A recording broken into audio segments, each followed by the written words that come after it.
Third takeaway that I had from this weekend, and kudos, I think, to Alexander Rossi starting anew with Ed Carpenter Racing here in Indianapolis. But I think a change of scenery has obviously done wonders. Just ask Alexander Rossi. After leaving Arrow McLaren this past season, he found his way to Ed Carpenter Racing, new sponsors, new branding, and so far, again, I know it's a small sample size, but in 2 races so far, give Alexander Rossi 2 top 10s. He scored a top 10 at Thermal this past weekend and a top 10 in St. Pete. So hopefully he's able to continue this momentum into Long Beach. But again, kudos to Alexander Rossi. First 2 starts for Ed Carpenter Racing, 2 top 10 finishes. Definitely. Ed Carpenter Racing's been looking for someone like this that they can start to build their team off of. And I know Rossi leaving Arrow and heading over to Ed Carpenter.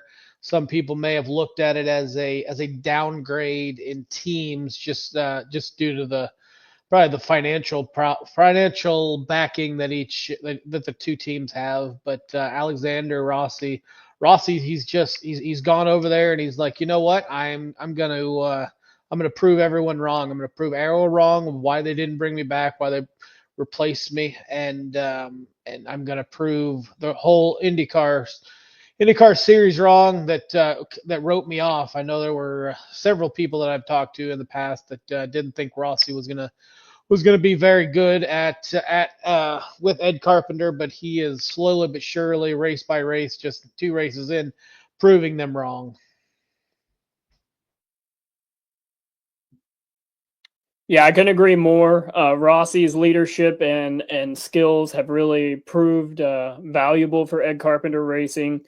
I was one of those people. I didn't know that it would be a good move, but with some financial backing coming in and new sponsorship, that helps. Being able to get upgraded cars and chassis, those things kind of help. So, really excited about the progression that Ed Carpenter Racing has made. You kind of touched on him leaving or getting the boot from Arrow McLaren. At what point do we question how long poor Nolan Siegel is going to be at Arrow McLaren? Because things aren't looking too promising so far early on in the season for him.